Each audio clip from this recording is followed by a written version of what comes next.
Alors, dans cette vidéo, je vous propose de voir comment concevoir et saisir les fiches d'évaluation de CCF. Donc on va aller sur CCF contrôle en cours de formation. Je suis logué ici en administrateur. J'ai ici un onglet diplôme référentiel et grille d'évaluation CCF. Les diplômes sont ici. Je vais cliquer ici par exemple sur le bac pro cuisine. Là-dedans on a saisi le référentiel. Le référentiel saisi, on l'a vu dans une vidéo différente. Maintenant on va voir la fiche d'évaluation épreuve CCF. Alors cette saisie, elle est faite dans la partie haute de l'écran, on verra plus tard la partie basse. Ici on a bien noté que c'est le bac pro cuisine. On va voir quel est le nom complet de l'épreuve. Donc on va mettre par exemple le bac pro, non pas commercialisation, mais cuisine. Ensuite, on va mettre le sigle de l'épreuve qui va être par exemple 4 ou 5A. Cette épreuve se passe en situation en centre de formation et ici un commentaire qui peut être par exemple réalisé. Cette épreuve est réalisée 2 mois avant la fin de formation. Et on va pouvoir maintenant insérer cet enregistrement. On voit ici que la fiche est réalisée ici. Possibilité de supprimer cette fiche. Nous, ce qu'on va faire, on va maintenant, une fois qu'on a intitulé, saisir les différents items. Alors, sur beaucoup d'écrans, vous voyez apparaître cette phrase ici. Elle n'est présente que sur mon serveur d'évaluation sur lequel je fais les démonstrations. En réalité, sur les serveurs, une fois installé, elle disparaît. Donc on est bien sur la construction d'évaluation pour le bac pro cuisine, épreuve, et vous avez ici le nom de l'épreuve. On peut modifier ici des informations liées à cette épreuve, et dessous, on va pouvoir ajouter les items. Alors quels sont ces items? Les items sont pris dans le référentiel.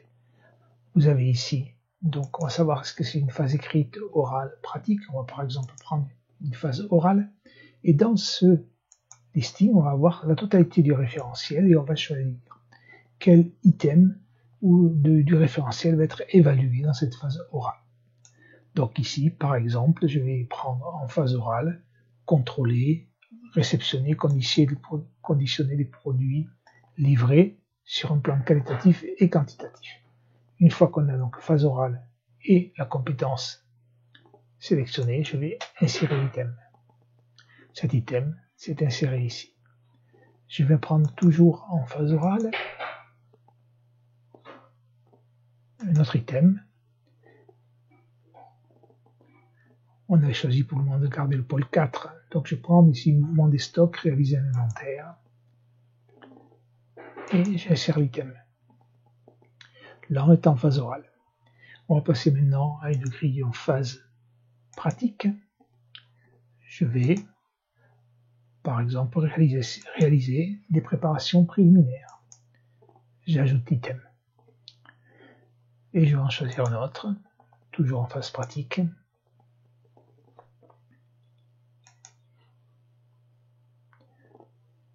Réaliser des fonds, fumée, essence et glace. Et j'insère l'item. Vous voyez qu'ici, sur le côté gauche, on a les différents pôles, pôle numéro 1, pôle numéro 4, une phase orale, une phase pratique, et là, on a les évaluations. Donc, sur ces évaluations, sur les fiches, principalement dans les dossiers qui ont été distribués et les repères de formation au niveau des grilles d'évaluation, on va pouvoir regrouper plusieurs items en groupe et les évaluer sur un certain nombre de points. Par exemple, ces 2 items-là, on peut les regrouper et les évaluer sur 2. Et on va regrouper ces 2 et on va les évaluer sur 5. Voilà.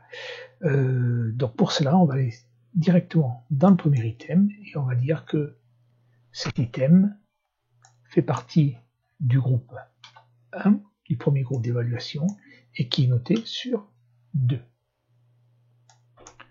Je mets à jour.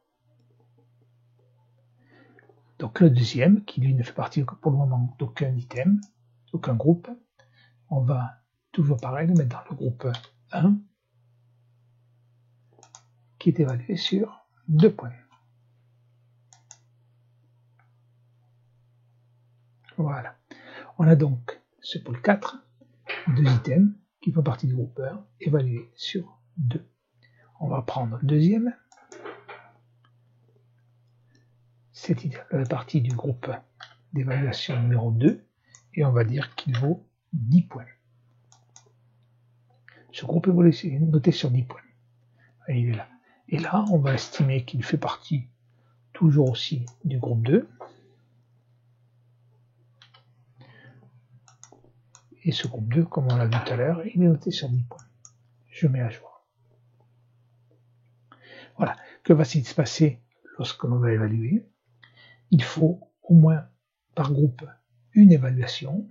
C'est-à-dire, si on évalue cet item-là, automatiquement, il y aura un point sur 2. Et si on évalue les deux, ce sera toujours sur 2 points, il y aura une moyenne. Et on pourra évaluer qu'un seul item pour que l'évaluation se prenne en compte. Pareil pour l'autre. On peut, comme vous le voyez ici, supprimer ou modifier ces items. Voilà à peu près la conception d'une grille d'évaluation. On va maintenant voir comment cette grille d'évaluation va fonctionner. Pour cela, je vais quand même ajouter un point supplémentaire pour que la démonstration tout à l'heure puisse être faite plus facilement et que vous la compreniez plus. On va dire que toujours dans la phase pratique, on va prendre un item dans le groupe 2, le pôle numéro 1. Donc ici, par exemple, décorer. J'ajoute l'item. Il est noté sur 0. Vous voyez qu'on est ici. On va changer, on va mettre que ça fait partie du groupe 3. Et on va mettre ça sur le même point. Voilà. Donc vous voyez que sur le groupe 1, groupe 2 et groupe 3, les pôles 1 et pôle 1 ici aussi, mais ils sont partagés en 2 groupes d'évaluation. Il suffira de mettre une évaluation soit en haut, soit en bas pour arriver à ce que la note puisse être calculée. Ici, il y a une dernière chose, ce critère d'évaluation. Vous les avez sur toutes les grilles d'évaluation. Il suffira de marquer, ce sont des indications qui vont permettre au correcteur de pouvoir juger et être tous bien précis, surtout arriver à uniformiser les évaluations. Je reviens sur le référentiel des bacs pour cuisine. Donc on a vu comment construire une fiche d'évaluation d'épreuve CCF. Dans les vidéos suivantes, on verra comment on saisit les notes et les points sur ces grilles d'évaluation.